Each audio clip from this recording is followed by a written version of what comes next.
boards together, that we are. Those ones over there. But also, I might even do a bit of laser burning as well on this piece of wood here. Yeah, so we'll go into the lab, do a bit of laser burning on that. A bottle opener, that's what we're going to do. Yeah, put your beer bottles in. But we've been gluing up those little bits of boards and stuff like that out here as well. And they're actually so I can machine them into little slats. So the thing is, you see, when I make my shutters, you end up with a lot of waste because the boards come in a certain length and you have to cut them down. And when you cut them down, what you got to do with it? So instead of buying more wood in to make the little louvers to go in those shutters I've got stored over there, what we're going to do is glue up the boards ourselves so we can then machine all the little louvers to go in those shutters. Now, what should we do first? I'll tell you what we're going to do first. We're going to prepare this piece of wood here, and that piece of wood there, and that one, and that one, and that one, and that one. Okay, and we'll do that. We're going to rip off the tongue and the groove, because these are basically tongue groove boards. See? Like tongue groove boards. And this is what we call Volley lamb here in France. Whereas there's basically the board that we use to make the shutters with. That's what that is. So let's put you, say for instance, there. Excuse me, I'll just point you in there. There you go. So we're going to rip that down. Right. Line. Have I got audio? Let's double check audio.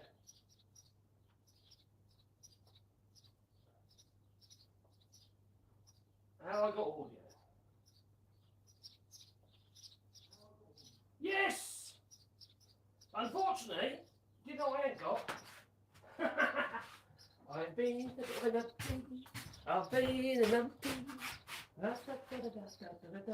So what I need to do, I need to put my microphone on. I ain't fit the microphone. That's a bit of a stupid thing to do, isn't it? So there is the actual microphone. I hate the fact that these I'm doing this live at the moment using a mobile phone, and the problem with it is that they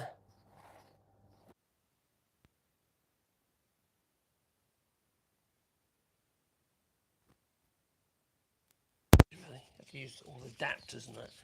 I really don't like that at all. So there's point in there. I hope the audio is okay now.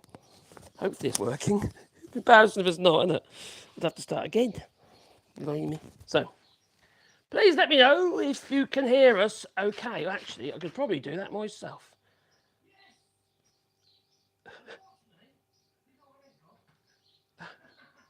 All right, let's bring it over there. Have we got audio? Oh, that's better. That sounds better. Oh, what a sexy voice. Oh, yes. Anyway, let's plonk this over here. Oh, so you can plug it in once you're already streaming. That's good. You recognise it. And let's just rip these boards down first. I don't know if I can go on there. I'm going to have to put you actually over there. Otherwise, a bit of wood is going to hit it. Right. Now, unfortunately, I had to move the saw away from the table, so the outfeed table don't actually line up properly now. I had to move the whole saw away from the wall because I need the width, unfortunately, so I've got to put it back into place. But I haven't done that yet, no. Let's grab these boards. Oh, what a hot day. I'll show you a minute. It's sunny. I shouldn't complain, no. But it's hot and sticky. And it is. So we've got to rip the tongues and the grooves off. And then we've got to joint each of these boards so we can glue them up. Now they will be actually cut down even further. Then you get little slats like wide. So I'll probably get, what, 3 out of each one. But first of all, I need to be able to glue these up. And I can't just glue them up like so, because what happened is, you've got that groove there, haven't you? You've got where the chamfer is. And that'll get, yeah, there'll be just too much waste. So we're just going to glue it up with Cascade White powdered resin wood glue. Clamp them up. I've got loads of them to do. But we'll just do this one for now. Okay, that's good. Should we do it? Yeah!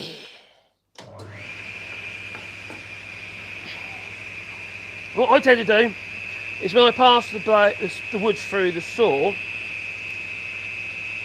I have my finger behind the table of saw and just there. And also that finger, like the thumb, just like that. all like that. And that way, I don't actually carry my hand into the blade. I stop it against the table. And once I've gone part way through, the other thing about this is you prevent kickback because you put on pressure against the actual fence.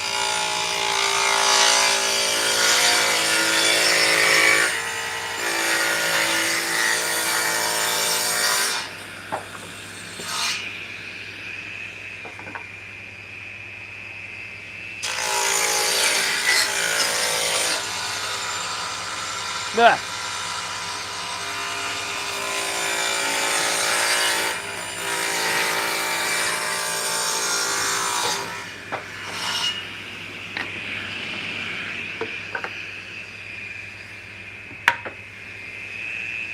So just let them fall through. I could do, couldn't I?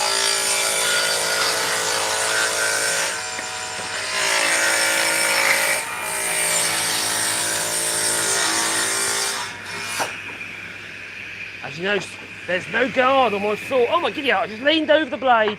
That's a really bad thing to do. Don't do that, Marcus. People are watching.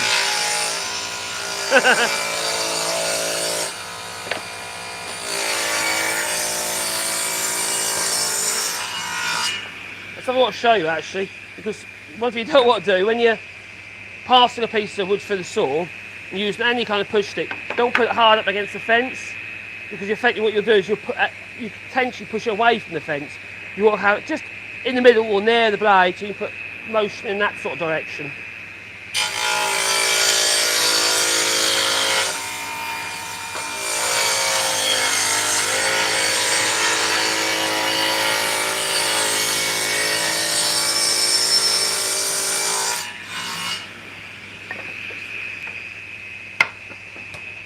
Now there's no riving knife on this saw.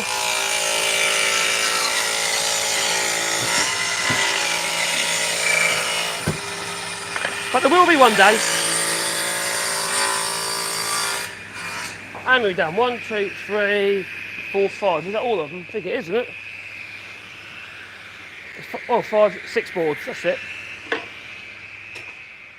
Nice big button on this saw. And this saw is great in many ways, but in other ways it's shit. Seriously, it's the riving knife and the blade guard is useless. It's such a bad design. It's almost like these companies, you manufacture these saws, they literally just try and tick a box, say it's got a guard or it's got a riving knife, it's got this, it's got that, just so they can get it certified. You know, that's what I think. Anyway, is it a conspiracy theory? I don't know. I don't think so. Actually, I think that's exactly what they're doing. But how do you do it as cheap as possible? See, this saw's quite old, you know. It's not as old as the last one. The last one I had a Wadkin saw and a Wadkin thicknesser and a jointer. Actually, no, the jointer wasn't Wadkin. It's a little 8-inch jointer. It wasn't a big one. But things change. There's no way I could bring all that stuff over to France. That'd been horrendous. It was blooming heavy. There you go. That'll do. So now I've got to take the grooves off. Now, somebody said to me in the comments on one of my videos, "Oh, why don't you?" You know, actually, they said I joint my boards on a table saw. You can do it to some degree, in always round it. But the thing is, you see, that's running across the fence. There's no guarantee that's straight, is there? And I've seen it before. So many people just want to squeeze the wood up so flipping tight. It's only got one choice, but to go together. You know, you shouldn't need it. The fewer clamps you need, the better. It just means that you're not putting any internal stresses on your piece. Now these pieces are gluing together. It's not a tabletop or anything like that. They're all going to be cut down really short anyway. So provided I can get the joint together, that's all I'm really worried about. But I'm not going to be doing it on a table saw. I'm just cut the width, and then I'll just I could either use the joint or the surface planer over there, or just use my number 7 Bailey. Simples.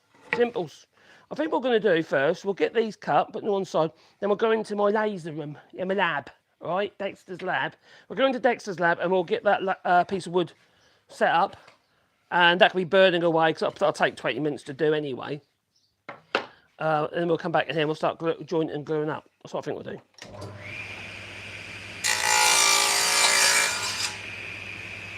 Oh, a bit more. Tap it over a little bit more. That's it.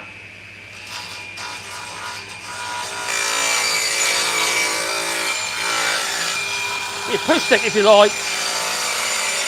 I'm not keen because what happens is, let me show you.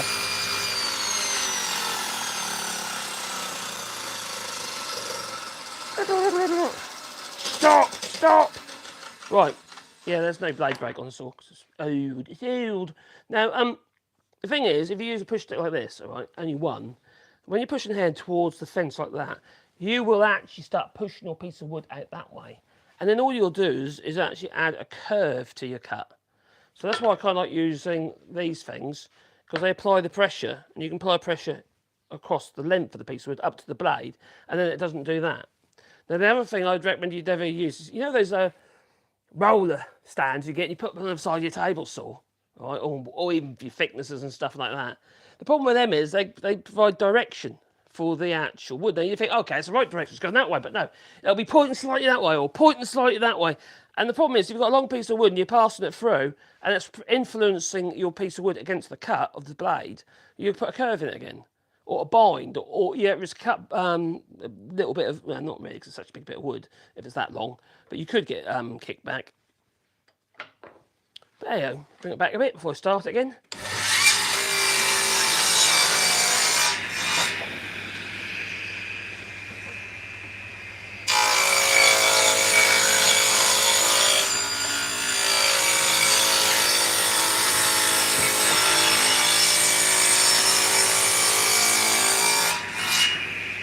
Now I tend to have the blade just above the wood.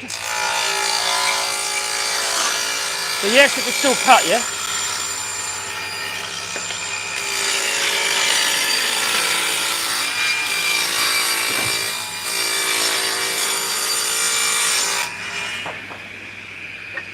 But it allows the sawdust to be carried in the gullet of the saw blade and out the top and gone, or down into the table. That's all.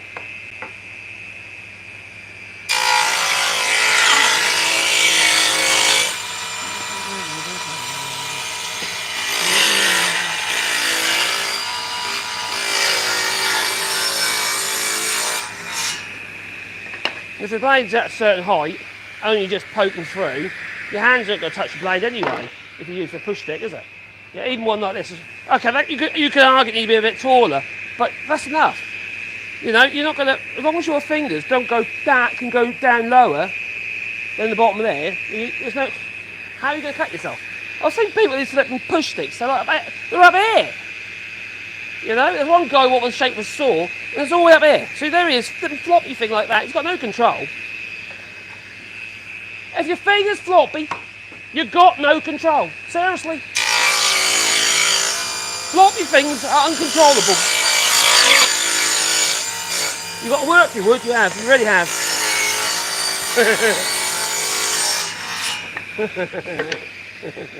Oh, man, just behave.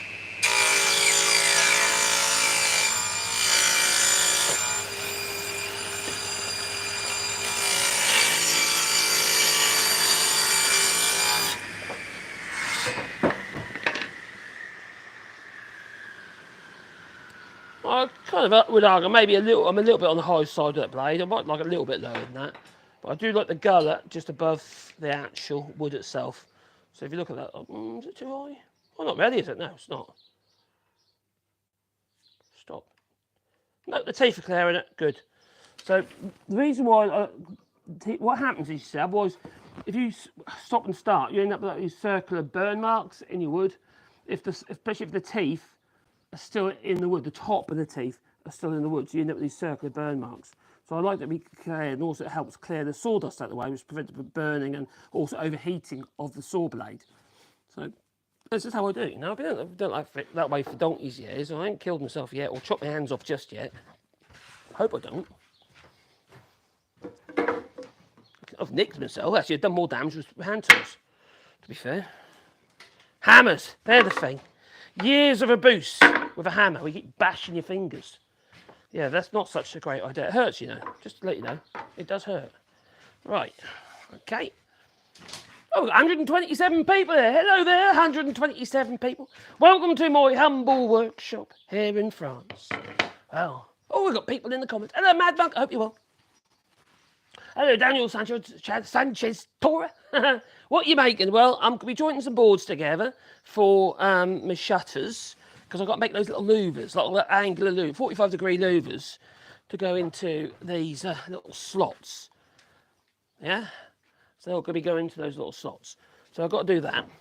Yes, I'm surrounded by shutters. Blame me. The things I do down the crust. So they will be made into little louvers. I've also got some more outside. Have a look there at the moment. It's lovely and bright out there. It's been a hot day. I was absolutely shattered earlier. So I snoozed, I did, in my hammock just for half an hour. Because people turned up. So I didn't get a chance. So yeah, there's a sun. You've seen one before. You know? We haven't had that for very long, you know? Yeah, something's gone really strange with the weather. So let's go into the laser room. We'll get that set up, and then we can do a laser burn on there. All right, I kind of got it ready. Oh, boy, it's dark in here. Oh, blimey. Oh, it's like a lab. Anyway, this is the laser. Okay, it's the longer B1 laser. Let's move that out of the way so I'll get jammed up with anything stupid. So I'll get that set up, turn it on. Oh, it's making noises. Noisy, isn't it? Right, over here, I'm going to show you, but there we go. We have our piece of wood, which we're going to plonk under laser, but also I've got to align up with my artwork on here. Wise man invented a bear. Yes, Plato. So, what I need to do is, I've got the software up, what we connected to. I need to be connected to the right laser. So I'm just going to connect to the right laser. Let me turn you around. That might make more sense, right? Can you actually see if I turn you around? There you go. So, using this software, I've got to make sure I'm connected to the B1. Okay. Hopefully it connects. The B1. Oh, I think it's connected. It moved. The laser moved, it did. So we've got this in the middle here, like so. All of a sudden, the actual format changed once I changed the laser, because this one's got a much bigger workspace, you see. So it changed. So what we're going to do now is, I need to work out where it is in relationship to my piece of wood. So we're going to plonk the piece of wood underneath the laser. Need that way up, I think. Let's go that way. Or that way. No, that way. That way up. So I'm just going to put that in there. I need to set that to the right height. At the moment, it's going to be too high. That is too high. I'll put you there. A bit messy in there. It is a bit, isn't it? Tripod's under my feet. I need to pick up some more boards. I'll put another bench in. Right, we need to raise the laser. Mini-me! Raise the laser! There we go. And I'm going to move the laser to the middle, hopefully. That clears it. Hope it does. Embarrassing if it doesn't. Oh, it's moving. The laser moved. Right, and now I've got to mark, put 5 buttons on. So there's a little light shining in the middle, and there's a little dot. It's producing a little dot. So it's going to be about there. That should be the middle. I'm going to go a bit further back on that. But I've got to adjust the height. There's like a little thing on the side here. It's like a little focus gauge. I'm going to put that down on the bottom here. Plonk that down. It should be around 10mm from the outside edge. The actual laser is actually set up higher. So the air assist is on as well. So that, okay, so the focus lock is done. The focus is done. Now I just need to reposition that I'll have to frame the laser to suit. This thing here is called the honeycomb underneath. That's if you're doing laser cutting, so if the beam goes right through, it'll cut through your tabletop. That's usually a good idea, I reckon. Right, let's frame the laser. Mini-me, frame the laser.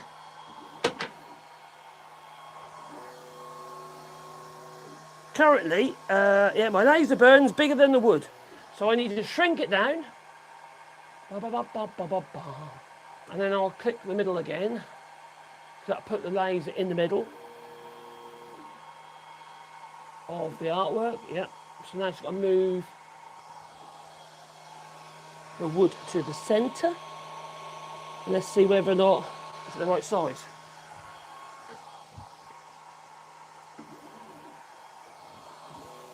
Oh, it's close. Well, I think it'll probably do a bit. Oh, I don't know actually. The reason I don't know is because the outside of the frame of the actual drawing is slightly bigger than the image. Ooh, how close would that be? Let's have a look at that again.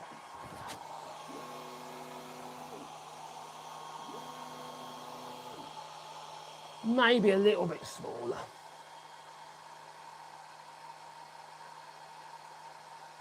Put that on there again.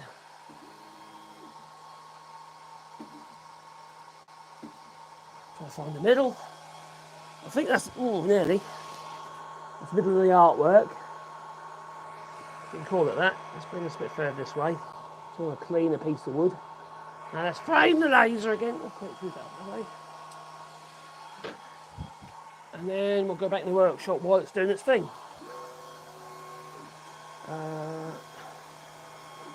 I would say that's fairly close now.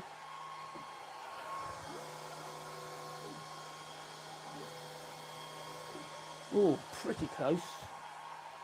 Pretty close. I might be pushing my luck a little bit with that. I'm going to go a little bit smaller. Back in the middle again.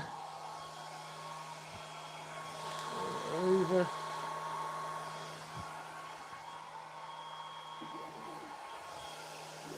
Oh, that looks better. So there's a little line, you can't see it, there's like a little dot going around in a square. I've turned the fire button off now, because it's just what I'm using to work out where it's going to burn. I've now just got to set the actual power. It's on 40% power. I'm going to go a little bit harder than that. A little bit deeper. I'm going to go to about 50. And press the wrong button. Up, not down, Mark. That's it. We're up there. Constant power mode. Oh, that's all right. Overscanning. Air assist is on. That's good. Okay. Now I've got this other little laser here, which I've done some tests with. I'm having problems connecting it now. It connected the first time, this little algo laser, the one behind that one. But it hasn't been that successful. So okay, so all we've got to do now is press go. Start. And hopefully it'll be alright. I might have to put the fan on in there because it'll just smoke the room out. Because I've got to actually put in I've got to put a hole through the wall and put a vent system in, which will then have extractors going to each of the lasers. But I don't really want to do that until I build the rest of my bench. Because originally I was just going to have this area here and around about here, but I'm going to go all the way around now. I just need the space. People keep sending me lasers, and somebody will send me a 3D printer now, so that's pretty cool. Right, there it goes. It's doing its thing. Oh, it's so exciting it is. Oh, blimey. Oh, let's put the fan on. Just on fan, so I can blow the smoke out. And then we'll go back in the workshop and carry on with the woodworking. See, there, backwards and forwards, backwards and forwards, backwards and forwards. And it's doing its thing, yeah? We've got 111 people here now, or 109. So that's going to probably take, hopefully I've got it in the right place, that is. I've got the settings right. It'll take about eight minutes to burn. It's on quite far off the edge though, so, or quite close to the edge. I suppose it don't matter. Oh, there you go. The actual Play-Doh itself, I think that'll be right. We'll see. If not, I'll do it again. Yeah. So this is what I come to. Just a little air fan bottom there, just to get the smoke out of the space. So what we are going to do is we're going to extend this bench up to there. It's got to stop so it doesn't interfere because there's also a green screen behind this. So we're going to be going there, and then it's going to have cupboard doors and stuff and that bit, I think.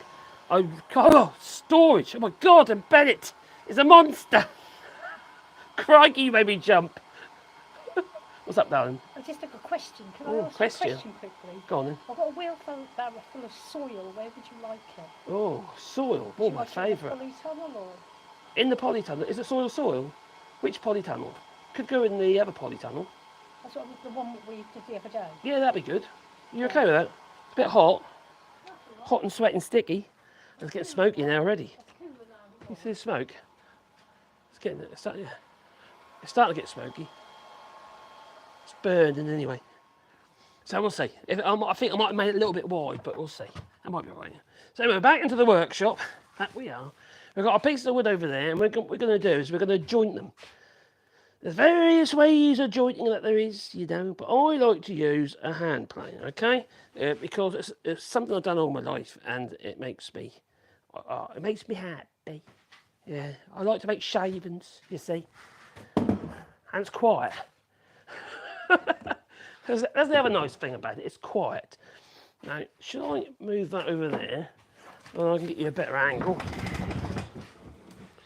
Da-da, da-da, da-da. There we are. Right. Now we're using casket white powdered resin wood glue, and if you do buy any of this stuff, make sure it's by Eureka Glues. Eureka Glues, the name that sticks, okay? Because, well, the Polyvine stuff, who took over from Humbrol, they wrecked it. Yeah, and that's Polyvine. Bought a great sack of the stuff, and it's no good. So it needs to be the Eureka Glues version. The thing is, you can't get the Polyvine one now, so because they're no longer making it. And if you do manage to get one, it'll be old, because obviously they're no longer making it. So it makes sense to get the right one. They've also changed the logo on the tubs on the Eureka Glues. So that was the old logo, which I prefer, and that's the new logo, which you can barely see. I think that's a little bit of a mistake myself. But yeah, casket white, it's good stuff. It's very water resistant, you see. Very water resistant indeed, that it is. Oh, should we make some shavings? I think we should make some shavings. Not with that though, no. Put that back on this rack, there you go. And we're going to be mixing some glue up as well. And we'll be gluing the boards that we cut a few moments ago. I've got 6 there, yeah, there's 6 of them. I've got a couple of sash clamps over there. Do I need coals? Probably not. If it's a tabletop, I'll be using coals as well, but it's not. So everything's going to be cut down into much smaller sizes. Now, jointing to get on the tables all does not work. I see so many people, oh yeah, just do this, just do that. And it doesn't work. You know, not if you want a good job. Now, even though I was very careful how I was pushing up against the actual fence of the table saw, it still isn't perfectly true. Let's get you in a slightly better place. Because you're relying on your registry, on the face that you're using for a registry, which in this case was the groove or the tongue. So you're not gonna get perfectly true like that. You need a good face. You need to start with one true face. Otherwise, it can work, is it? So what we're going to do is we're going to plonk that in the old vise. Okay, leaning slightly downwards. And if you've got a big plane, if you want, you can put 2 boards together and plane them together. And then if you do slightly go over one side, all right, doesn't matter, you just reverse them because the angles will be the same angle. But if you put them in the opposite direction, they cancel each other out. So, yeah, you can do 2 together that way. You still need a little bit of experience, though. A bit of practice. That is a Stanley Bailey number 7. It's my user, it is. It's a good machine, it really is. There's the, I don't know what area it is. I haven't actually checked it out. I haven't checked the numbers on it. I should do, really. I installed it years ago. I put a new knob and toe on it as well, as you can see. And it just makes it, for me, my hand always falls in the same place now, you know, because of the shape of the handle. And it's the same with this one as well, shape of the handle, all right? Hand always falls in the same place. In fact, I might shape that up a bit more, because with this one, I actually shaped it into the handle as well, so it fits the fat lumps on my hands. And that's number 5. That's number 7. The 7 is ideal for this job. 5 would do it as well, to be fair. Number 4 won't really work. No. No matter what they tell you. No shavings. Don't want to take off too much at a time. Right, and you don't, at this stage, I don't really want to go crazy. I just need to do a few swipes to get rid of the saw cut first, and then I can trim. So, do the first stage first. So I've got it pointing downwards, because all that does, it gives me a little bit of gravity. Got to have your gravity.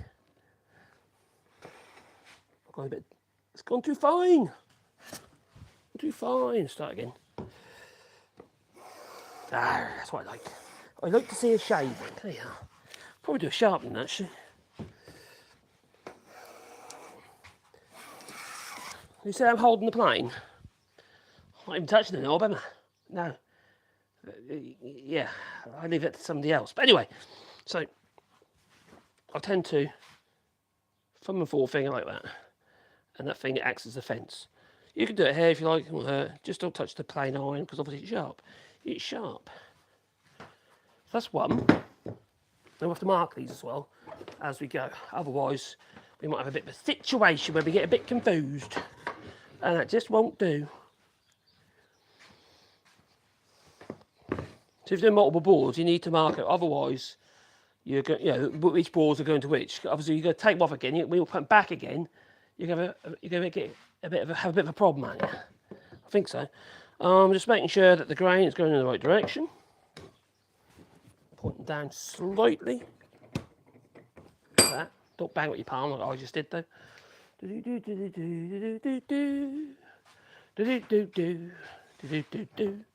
Right. I got a knot.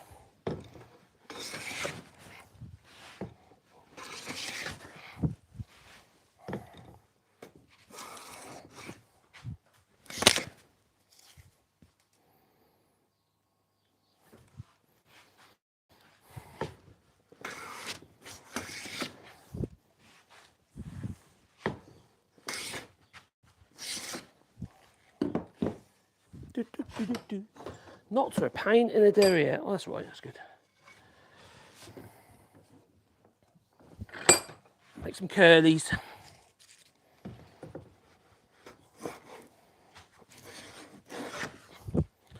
See it missing in the middle because it's hollow in the middle.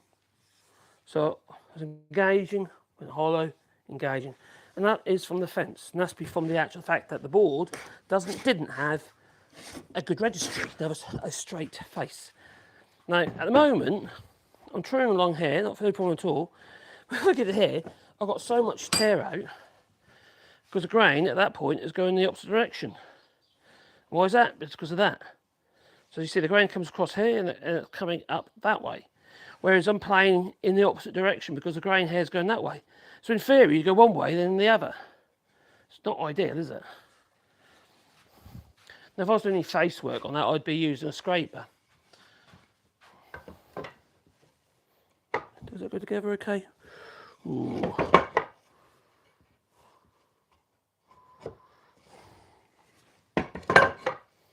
Arr. What's it like on the way up? Obviously, I need to make sure it's good in both directions. That's good.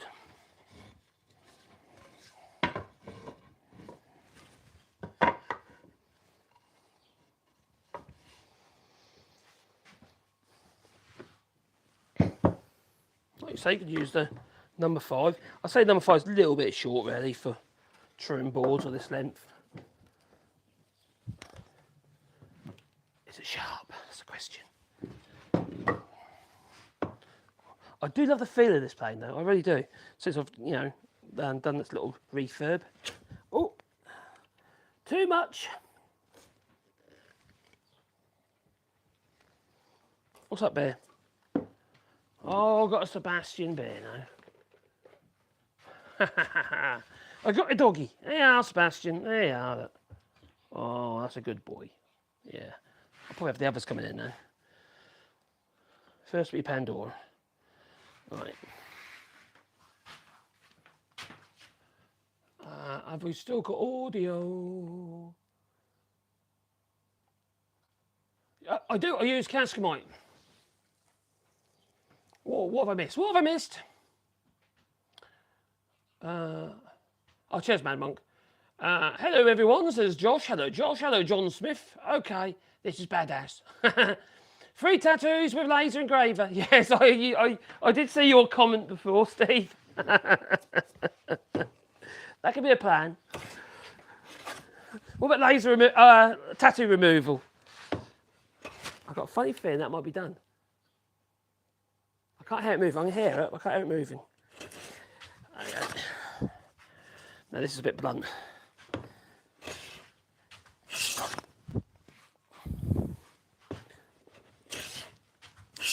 Oh, it's not too bad. Just the knots. Oh, I done that other face yet. Oh, okay. Oh, no, it's not. What about that way? No. So what I'll do is, once I've done the first 2 strokes, I'll try and put them together the best that they go, and then I'll put some lines across to actually work out which is which. You can't see, can you? Yeah, on the clamps over there. And then I'll, oh, that goes well, that goes well, that goes well. And then we'll just rearrange it and just true each board up to go as you go. This is too short. So I'll go back to the 7 in a minute.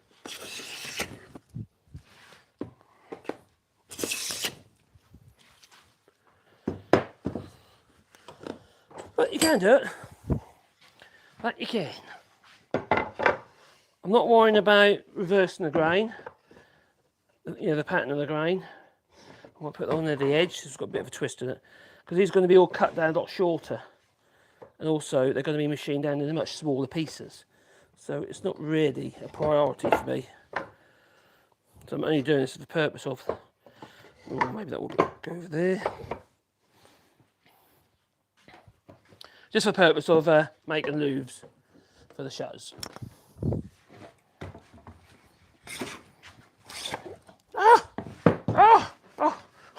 Oh dear. Oh, blimey, did it live as well. Oh, crikey, look at that. He's not a professional, is he? He can't even tighten his voice up properly. Now, if you've got problems with your voice not gripping your wood, just a little bit of water will do the job. Don't touch, you just spray it, very like misting of water. And then it'll grip. You don't want to saturate it, obviously, because it causes problems.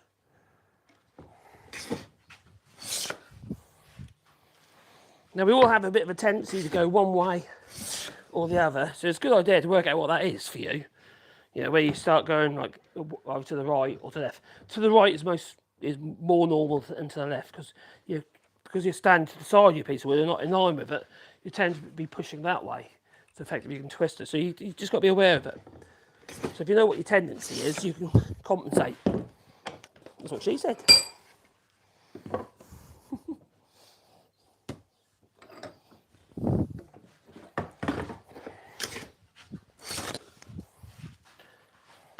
Oh, getting shavings on the floor. Where's my pencil? Oh, it's the third shaving to the left. There we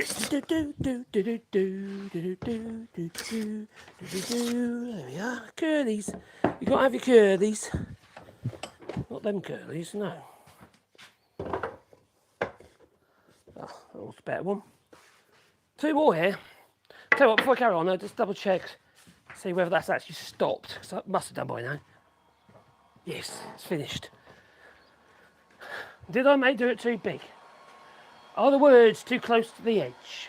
Maybe. We're looking too dark in here. Oh, I'm so excited. Oh, spooky. Oh, actually, that's pretty cool. What we're gonna... Yeah, that's right. Yeah, that's right. And it's deep enough. In fairness, it's quite deep, actually. Blimey, that's about a millimetre deep, that is. If you look at all those fine cuts there, each of them will also be a millimetre deep. Or half a millimetre, whatever that is. It's fairly deep. Yeah. It's a fingernail in it. It's pretty deep, so that's pretty cool. This machine here is really accurate. It's really cool. I like that one. So yeah, wise man invented beer. Beer. Oh, he did. Oh, so I'll put that there for now. So we're going to cut that to length and shape it up, what have you. And then we'll put a bottle, beer. Oh, look. Like one of these. Where are we? Yeah, like that. One of them on there. I saw these things on Etsy. Cool. Turn it off. Oh my god, I dropped all sawdust all over it. Oh no, that's not very good. Blimey, where's my airline? It's up here. Crikey, what am I like? I'm useless, you know. Absolutely useless. That'll do. Alright, plonk it back up there. Crikey. Yeah, it's getting a bit of a space. I created this the other day, actually. This is for my other channel, because I'm going to do a lot more stuff on my new tech channel. Look at that. It's my testing board, yeah? So, yeah, it's just basically a fly lead, on-off switch, French socket, just a strip connector so I can do bits and pieces with that, stick your finger in it and stuff, you know, and an English socket as well, so I can test any old English stuff that I've got here. Or I can rip it apart and I can just see what I can do and make it blow up and stuff. It sounds like fun to me. I like the idea, yeah. Turn it off. There you go. Bing, bing, bing. So, okay, I'm happy with that. That's good. Turn the fan off by kicking it over and the little switch underneath goes back in. Or back out. Right. Back to the old hand plane that we do. Oh, wrong one. Over it.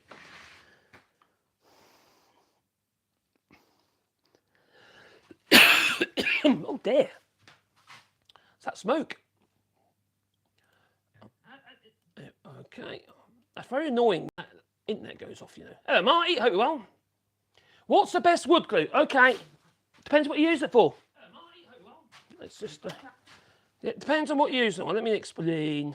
We can talk about that while we're doing it, can't we? Oh, look at those legs. Oh, ain't they sexy? Well... I tend to use Cascamite, powdered resin wood glue, and that's what's in there. Well, I say my yogurt pots, these like Greek yogurt pots. Not Greek yogurt pots, but Greek yogurt was in the pot, okay? We save them. I've got a drawer full of them down here, all right? And I mix it in that. I also use my glue spreader, which happens to be a wallpaper seam roller, and it works brilliantly. And I literally wrap it in a bit of, you can do a bit of bicycle inner tube or just insulation tape, which is what I've done there. And once it's built up to the stage where you can't really use it anymore, just remove the insulation tape and put new fresh insulation tape on and carry on. And that's what I use to spread my glue. I don't use a spreader. That is what I use. The nice thing about it is it creates a bit of a dimpled finish on the glue, and then it bonds really well. It's really good. So that's what we do. And I use Cascamite nearly for everything. But there are other wood glues you can use if you want to. You've got polyurethane glues, such as this PU glue here. This by UE glues again. And it's D4 regardless of waterproofness. This really does have its place, but I wouldn't say it's a go-to glue. I wouldn't use this for everything. I've seen people put windows together with this stuff. I think it's a mistake, personally. I'd rather use the Cascamite because with any joint work, the Cascamite is relatively hard. It doesn't compress, you see. Whereas the PU glue ends up being a bit like polyurethane foam. And although it does glue wood together very well, it's messy, it's really untidy, it's not great. If you want a general purpose PVA, go for like a D3. If you want something a bit more, waterproof, or water resistant, I should say, go for a D4. And that's how you can tell. You've got D1, D2, D3, D4, and D4 is more water resistant than D3, and D3 is more water resistant than D2, and so forth. And D1, you might as well not bother, just pee on it, do a better job, or use flour and water or something. You know how it goes. Don't bother.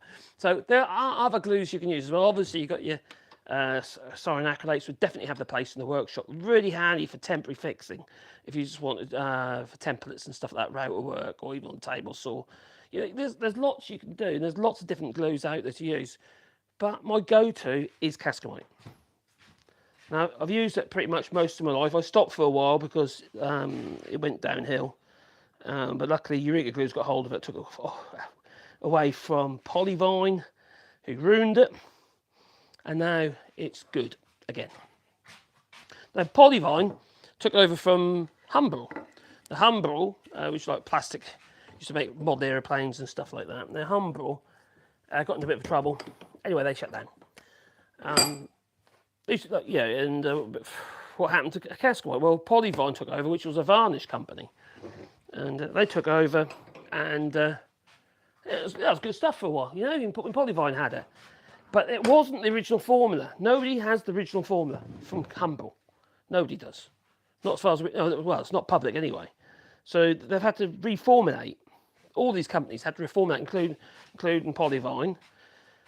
Now, I contacted Polyvine through the pandemic because it took a really bad turn. I bought a blooming great bag of the stuff, and that's really only good for filler.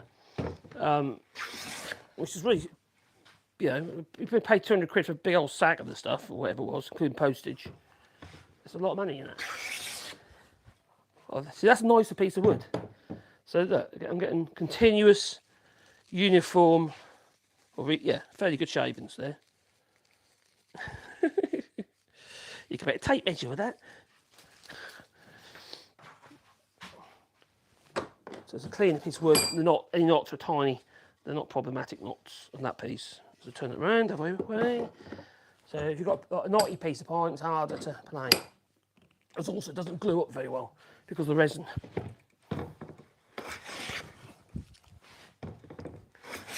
Now some timbers, if you're gluing up, oily timbers like, that's for argument's sake, teak and what have you, which have a high oil content, hence, and they're very resistant.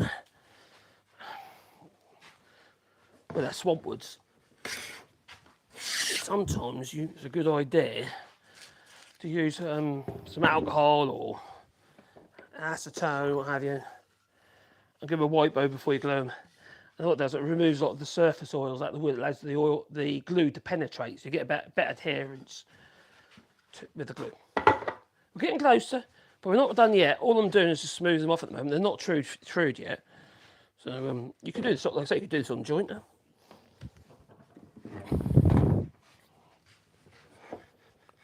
Sometimes I use the joint, well, the joint, that's a surface over there. But sometimes I use that surface for truing the board up. It works perfectly well, but I always finish with a hand plane, because the problem with a jointer, it's a circular cutter block, isn't it? If it's a circular cutter block, it's making circular cuts, and it doesn't matter if it's a helical or a plane of knives. It doesn't. It's still going to give you a circular cut. Whereas a hand plane is a straight cut. Oh, one more. What's the edge there?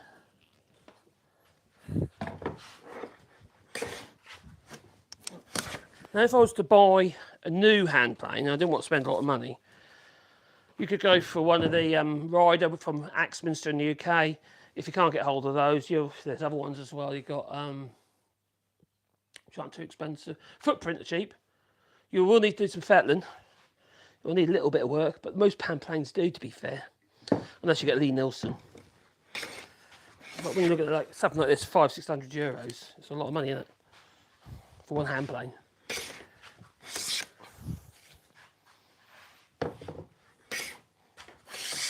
If you can find, that's a nice piece of wood, that is.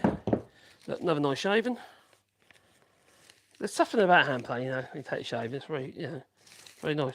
Wherever there's a knot, like there's one there, you get an interruption, like that, you see.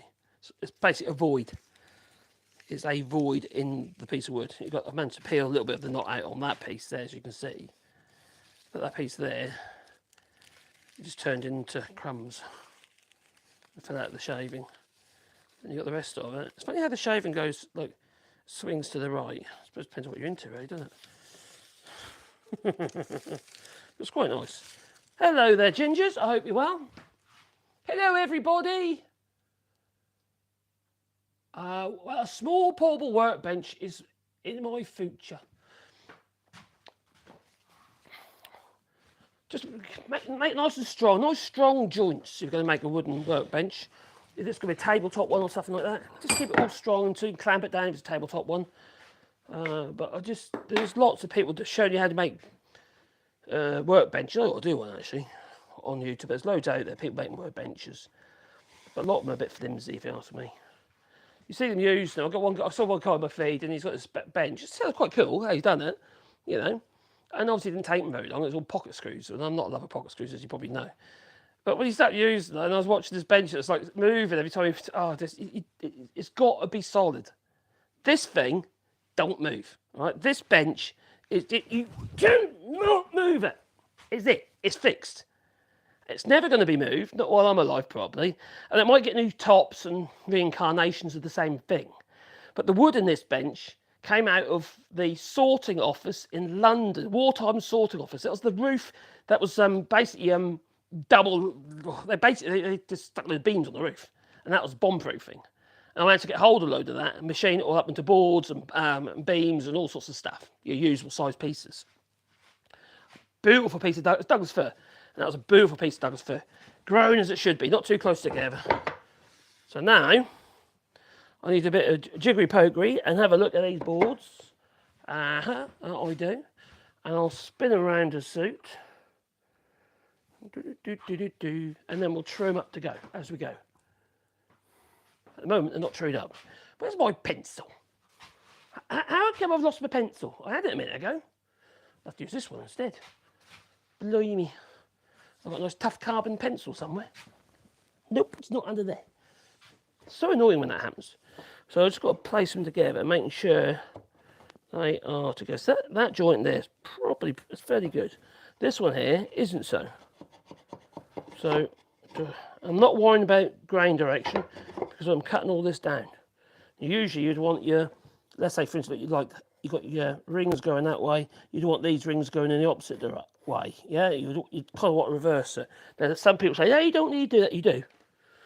I don't agree with anyone who tells me that. If you want a season, you don't need to do that, they say. All right, okay, if you believe that if you want. The fact of the matter is, your wood carries on moving even after it's been seasoned. Kiln dried or not, it still is moving. And because it's still moving, oh, that's a good one. So those two go together nicely. So what I'm trying to do, I'm trying to minimise my work. So the boards that look like they're okay going together, see those two aren't. Let's flip that over, like so. That's not. So I'm trying to find the best ones together, just to minimise my work. So that one doesn't. I don't think that which means that probably wouldn't either. Right, so whatever I put there is going to require a tad of work. So I'll leave it at that one for the moment. So I know those two there got to be done. Flip it over.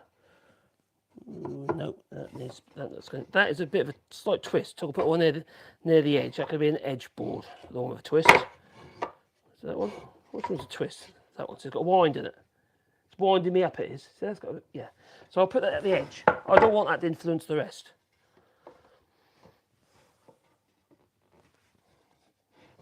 So that one's not too bad, and that one's not bad at all. So, that way. That's pretty good. So that is okay. That'll go up. Now normally I'd want the ends to touch and the middle not quite so much, but the thickness of a piece of paper. So what 0.1 of a millimetre, so to speak. And the reason for that is as the ends dry, they can open up if you're not careful. But this isn't a tabletop, so this is going to be cut down into smaller pieces of wood. I'm just gluing it together so I can machine it a lot easier into slats for the shutters. But I do want my joints to be fairly close. So I know, so those two are probably, yeah, they're good enough. Well, those two need a bit of work. Did I flip that round the wrong way? Yeah, those two go together. Yeah, those two go together. That one needs a bit of TLC. I can see, when I do this, I can see that those two there, it's touching too much on it. Yeah, there's a big gap in the middle, basically. So from about there to there. So I'm going to whip that off a little bit on each end. So I'm going to start a little bit on this end. Now what I do is I do a little bit, and back a bit, just a little bit, back a bit. Like so Same on this end. Short bit. Back here, you. I need a tracking camera, I do. I need a tracking camera. It's a little bit like that. And then a little bit longer. And finally, right across.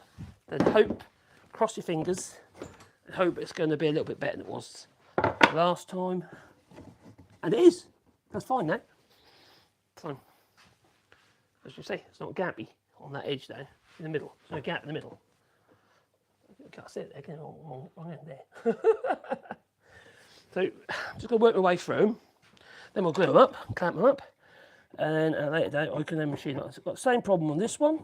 And I'm going to pick the piece of wood I think is going to be the nicest to plane, which ain't going to be that one. I'll pick that one. So I need to take a little bit off the ends of that one here. I'll do exactly the same thing again, go that way round.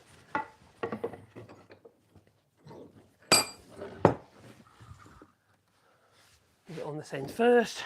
So it's a short stroke, slightly longer, and longer. The same on this end.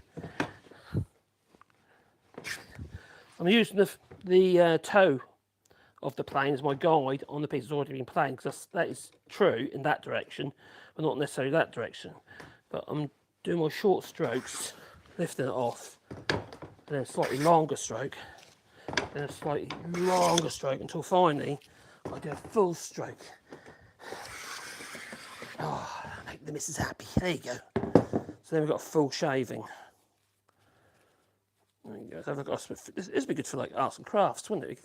What can you make out of these shavings, you know? You've got nice shavings. Now, that Douglas fir, that's actually in this bench, that was a lovely wood to plane. I mean, it was like lace. It was such a nice... Douglas fir is normally horrible, you know? The construction grey stuff, you know, and in Douglas fir, it's really resiny, it's sappy. The wood in between, the actual grain is really, really soft.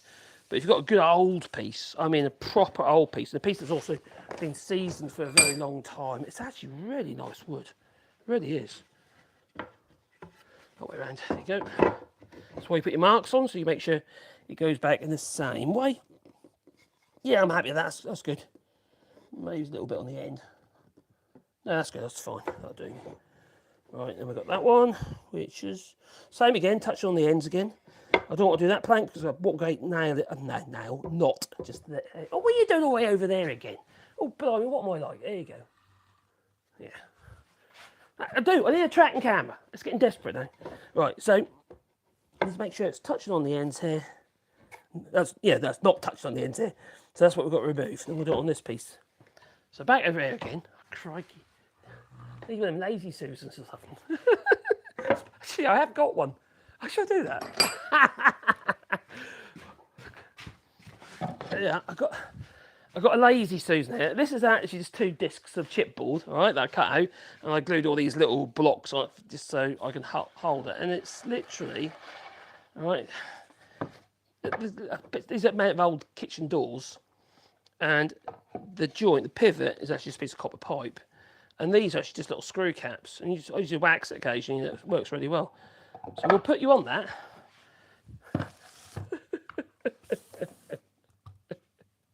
See, crikey, that didn't work, did it? Oh, blimey, yeah, got any bit slower. Okay, there you go. It's over there, and we're back over here. Okay, I can't remember if I've done it yet, no I haven't. There you go. So let's plane this piece of wood. I'll hide that. Ah, dear me. Right, so short strokes on the end, make it slightly longer, because we're trying to take the concave out, and a bit longer, and then finally right across.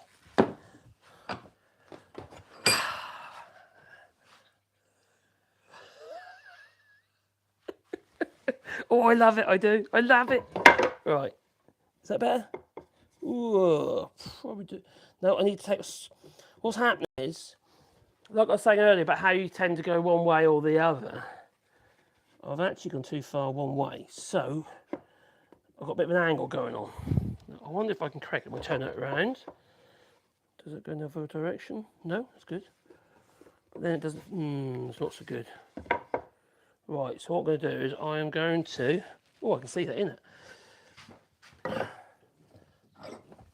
carry on with the straightening it, but I'm actually going to tip the plane that way just a touch.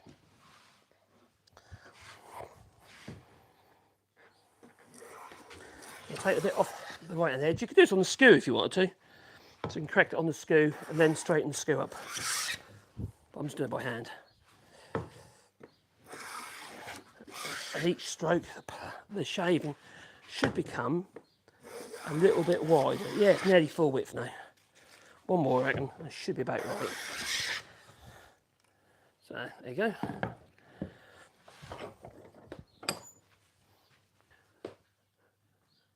That's actually not a stupid idea, is it? Hopefully, it's going to get... Oh, that looks lovely now. Yes. Yes. Happy with that one. That's not too bad. Still a little bit on the ends they're doing, which I might do on the same board as I did a minute ago, because it's a nicer piece of wood.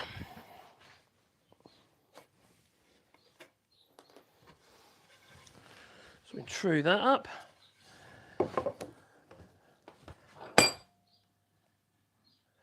I love it. Short, slightly longer, slightly longer. So on this end, oh, short. Oh, what's going on there? Not quite right there. Right along. Oh, got a knot in the middle. Oh, geez. That doesn't make it easier.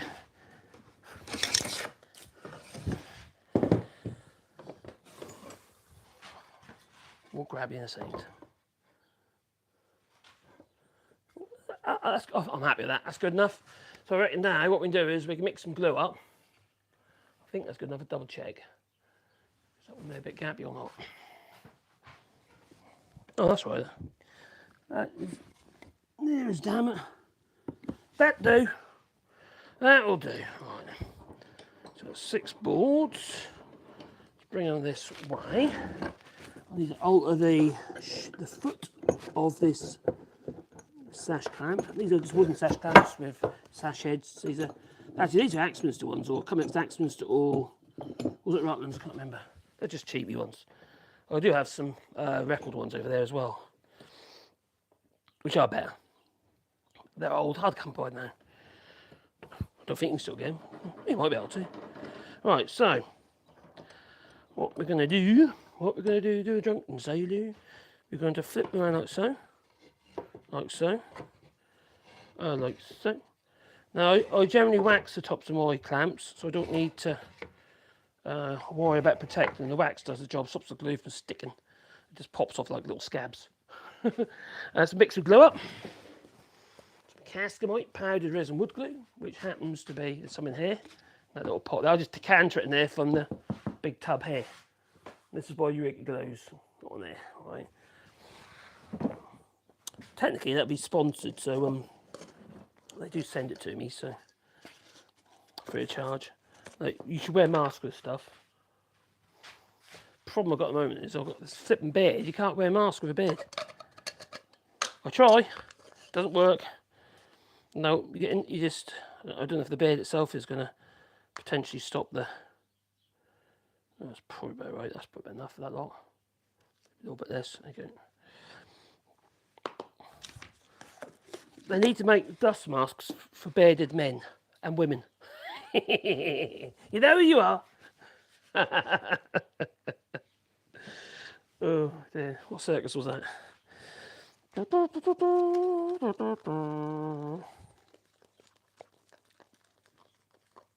Once it's as a paste, so you've added your water, you don't need to worry about dust mask on that. You do when you sand it though. The same with all glues actually. None of them. You're not supposed to inhale any of that stuff. But to be fair, you walk outside, you inhale all sorts of stuff, don't you? You know. But you know, especially if you live in a city, whether it be from the rubber from the tyres, from the particulates from the tailpipe. You know. When you consider the food, the water, the soil, everything is containing microplastics as well. You can't escape anything these days. You can have your best efforts, but you know, it's going to get you in the end. Sorry, is that depressing? Right, so I've mixed the cascamite. See how quick that was to mix? You know, you can carry on mixing if you like, just, you know, so you're happy with it. You don't want it too thick, because if it's too thick, a touch more water in there. What happened is the glue won't penetrate into the wood so much. But you don't want it too thin either, because obviously it just makes a mess, and then the glue's not actually good. But it's just water, isn't it? You know, it's not going to be very helpful. That's it. That's how I like it, just like that. So you want it just so it holds on like that. You know what I mean? It's like custard. And then in the instructions, it says that. Actually, what way around is that one? That one that way. Okay, so I've gone that way. I don't need to glue that edge. I just need to glue that edge. So I'll do that one first. Because that's the outside edge, you see, isn't it?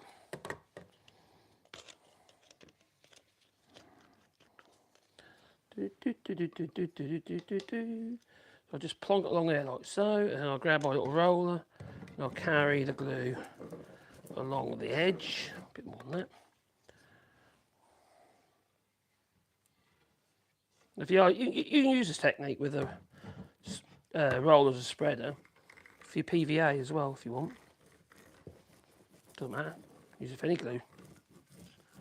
Okay, I think that's good.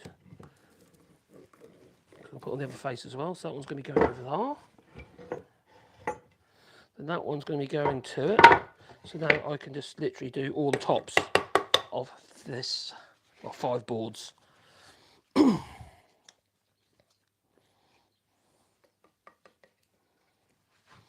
not very good stick. Right.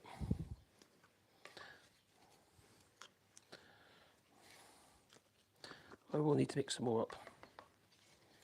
I misjudged.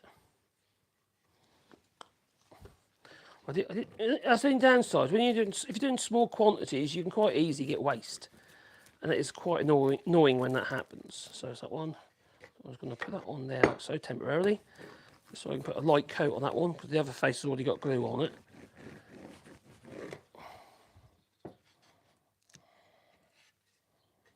As you can see, that one has as well.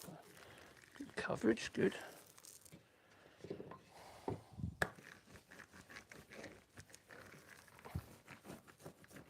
That's good. So those two there will be, okay, so those two there going together. I think that's right. That has to be, doesn't it? Those two there already meet already, so that's good.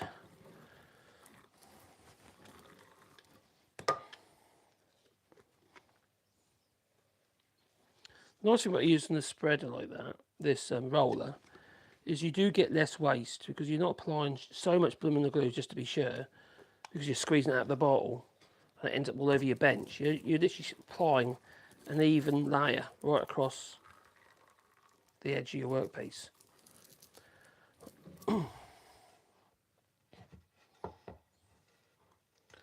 Okay, and that one's going to go to that one there, that's correct.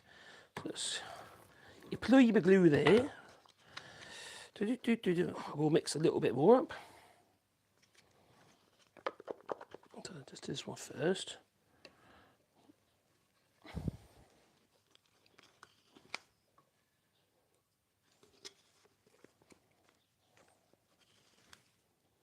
Now you can mix this up, and it's quite warm weather at the moment, so it does give you it gives you less time because it's warm.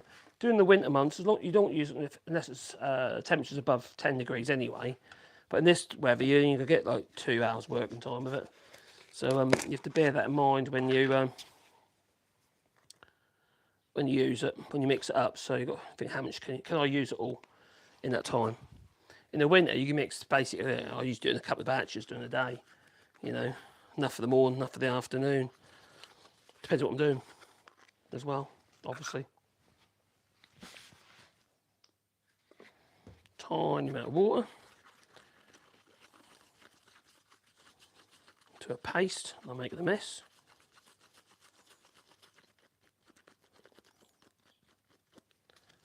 You can mix it in under a minute quite easily, to be fair. Obviously, the more you mix, the more mess you're going to make because it's powder in it. But if you try and do too much at a time, you end up with lumps if you're not careful. That's one of the reasons why I like doing it this way round and not the recommended way. I find I get more success regarding. Oh God, put too much water in now. more success regarding the absorption of the powder. So otherwise you end up with like those little like white lumps like you would do if you're mixing flour and water together. No, it's not flour. Do do do do do do do do do. I think in the olden days, one reason we had joints, wooden joints, right? Everything was jointed together.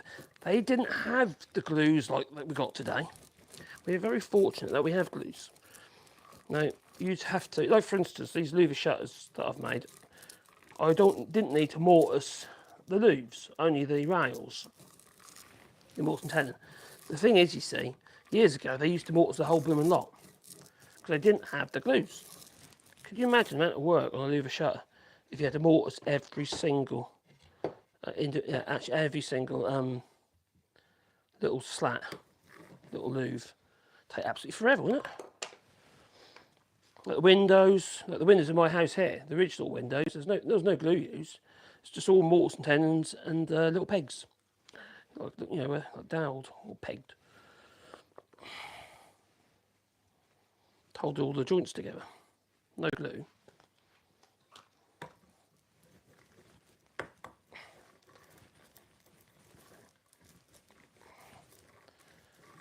And these modern glues are very efficient, it has to be said. Oh, get off at you. Yeah, go on there. And this one needs to go. We've done that edge as well. Oh no, I put glue on top of my clamps. Oh, silly old me. Now, I'm probably not going to use coals, I'll probably just do reverse clamping. So I'll put a clamp over the top as well as underneath.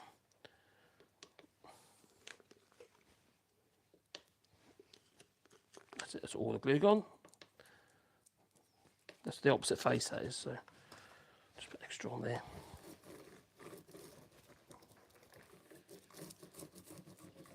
There we go. There's going to be, when I start cutting these louvers, there's going to be one hell of a lot of shavings and sawdust, I reckon. Right. Try and work from one end. So when end lines up, it's probably different. That end might be better. Oh, it don't really matter, does it? No. That's good. Am I worried about protecting the edges from the clamps? No, because of the fact that it's all going to be cut off anyway. If you're obviously doing a tabletop, you'd want to put some little blocks in either end. I tend to use broom handle. There's a reason for that. If your clamps are squeezing up, okay, so if you think of a broom handle, right, like a cut down the middle, so it's like 2 halves of a broom handle, right?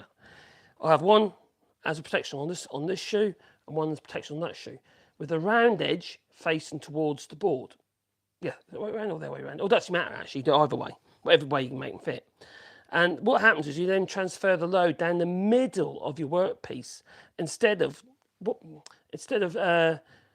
applying like sideways pressure. So effectively, what can happen? The clamp can bend under tension and cause a curve in your clamping. That's why we have coals generally. And what happens with that is it's because you're putting pressure on one edge or the other, the bottom edge of the shutter. It makes it go like that. But if you apply the pressure in the centre of the edge by using a dowel, a large or broom handle, anything like that, and it applies the pressure in the centre, well then it stays straight. Try it. Take my word for it. If you'll just take my word for it, try it. Because it does work. So those 2 first ones there. Where's my 4 hammer? 4. Okay. Just got to tap these down to the clamps. Why isn't that one going down? Right, so we'll have to. I think what I'm going to do with these, I'm going to put them nearer the outside edge. So then I can clamp them down. Okay, because it's that one there's got a bit of a twist in it. It doesn't matter for the job I'm doing, but obviously I want to make sure I get it together. All I'm trying to do is create a big piece of wood so I can machine it down to smaller pieces. That's about right. As long as I can get some reach with my clamps. That's good.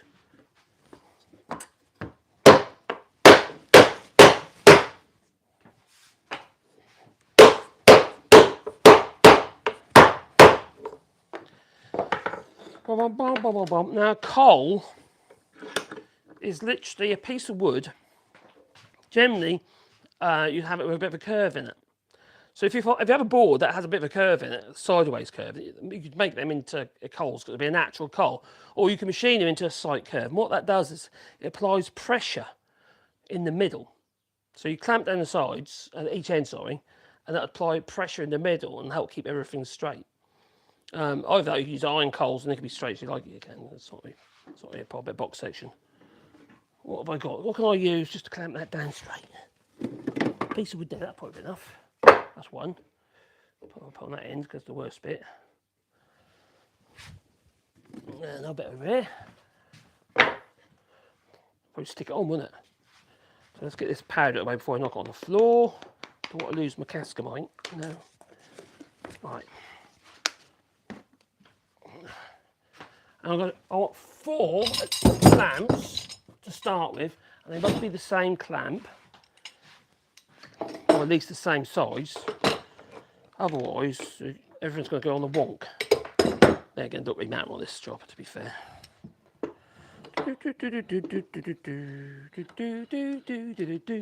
It's very hot in here and humid. Right, so clamp that down there. 2 of the clamp. Yeah, that's done it. That's good. Solve that problem. I did it be a bit longer, but who cares?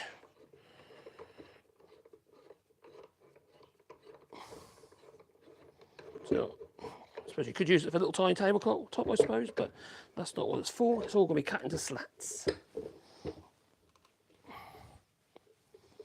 The same on the other end. And the reason why you want the same clamp is because they basically end up being the feet of your little setup. And if you use a different shaped clamp, potentially you could put a twist in your work because it'll sit there while it's going off, while it's drying, and it could go out true. So if you just have the same size clamps, in this case these are 6-inch. 6-inch G clamps for your G spot. Really? Oh yeah, really. Right. There you go. What's that sitting on? Sitting on something.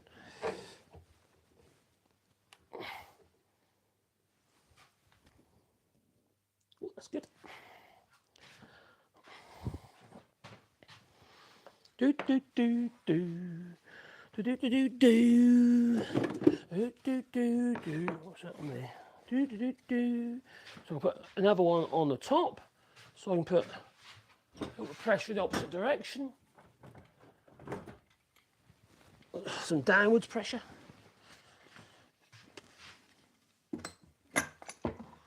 Oh, that's lucky. Right.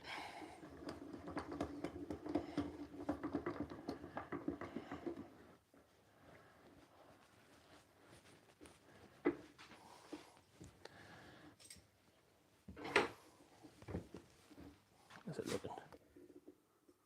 It looks good. Right, so a couple more clamps.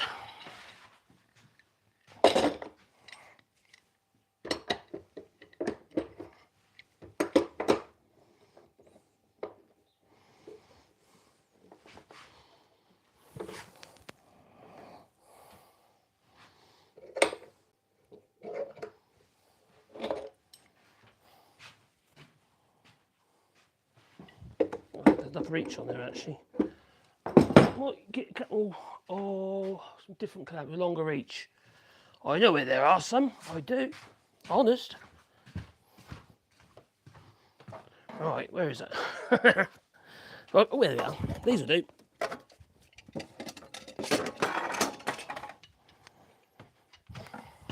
My workshop's a mess. I need to get on that next board along.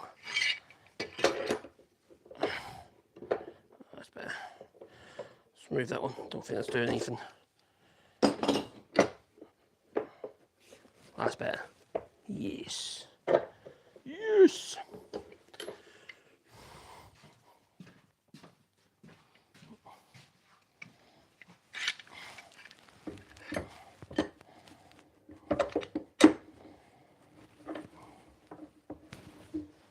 Yeah, that's done it.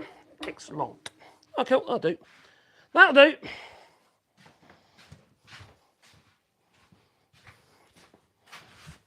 Like I say, we're going to be machining that down to a little tiny little 45-degree angular. Oh, stick that one in the middle as well. Stick that in the middle there.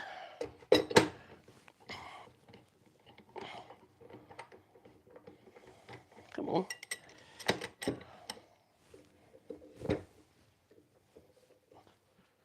Have one on the end there as well. Just make doubly sure. Oh, put a bit of wood in the way. There you go.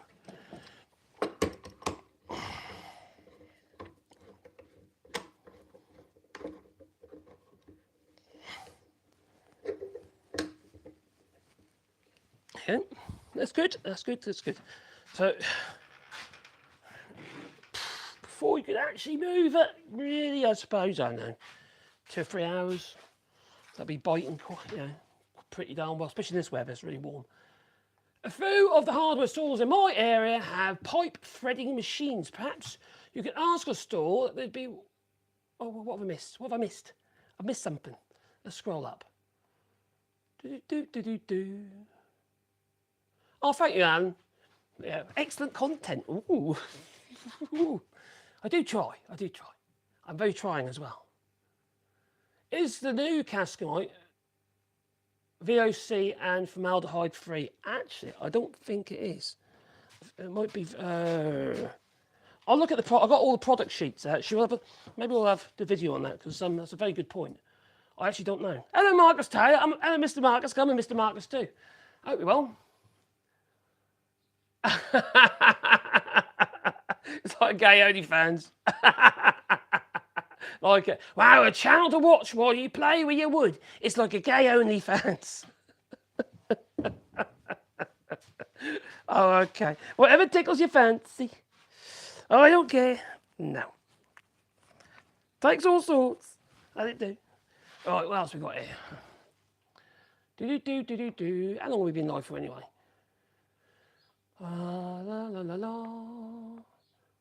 You can turn the shavings into briquettes for the wood stove. You could do that, yes. You do high pressure, can't you, even? Oh, hello there, Daniel Soup. Hello, how's it going? It's going well. We're just, what we've been doing, we've been doing a bit of laser burning, been cutting bits of wood. We've been jointing some boards together, which will be ripped down to little slats for some shutters. So, yeah, for louver shutters, that is. You're so excited you can spin the camera. I know, I'm simple, aren't I? Oh, dear. It seems to be a clamping set. Just a little bit, I suppose. You can't do that tapping with pipe. No, I suppose you can't really, can you? That's a good point, actually.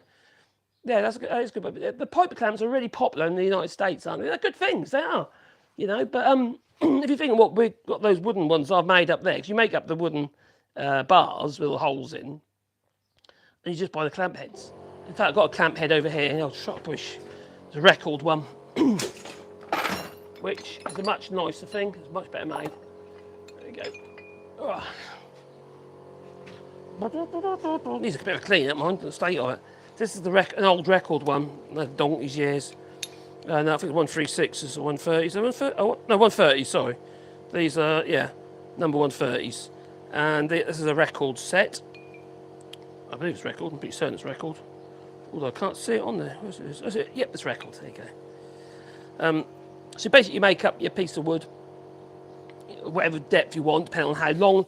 The longer they are, the deeper it really needs to be, because obviously it can bend. Now I've got some long 2-metre ones over there that I made up as well, as you can see. And generally I just use them if I'm putting a frame together, like a door frame. So I just clamp head to toe, so the threshold to the head for the mortise and tenons. It works really well. Or if I want a true a larger frame, and I need a clamp from corner to corner to try and put it into square. To use it for that. So yeah, that's the little record ones. They are far better. The castings, a lot of this cheap stuff you get is the castings are terrible. I've had one of those break. So although that's my own fault. I was putting too much welly on them. But these things are solid. It's like anything, if you get hold of the old record stuff or Woden, it's good. It's really good stuff. What are your clamp heads called? Well, they're just literally clamp heads. These ones, I can't remember. I can't remember if I got these ones out of Rutland's in the UK or Axminster in the UK. And they sent them over here. I've had these ones probably about 10 years, maybe, about 10 years. So they worked. You don't want... I had one issue. One broke basically across here, where the bolt is. The modern casting is a bit monkey metal, isn't it? But they're cheap. They're really cheap. They were like something under £10 each for each set. And the fact that you can make a clamp any length, just like you can with the pipe clamps. True, just use some timber underneath. Yeah, that'll work. That you can do that, can't you? Just make some coals up with your if you're using old pipe clamps. Pipe clamps are good. They are good. That's a bit like a stand, especially in the United States, aren't they? With that little like a slip lock in it, we can slide up and down. So you're not restricted with those with each hole in the actual clamp. Each of those holes you're restricted to whatever distance they are, and you just got to get the position in them right. That's easy. It's not difficult. Scroll down.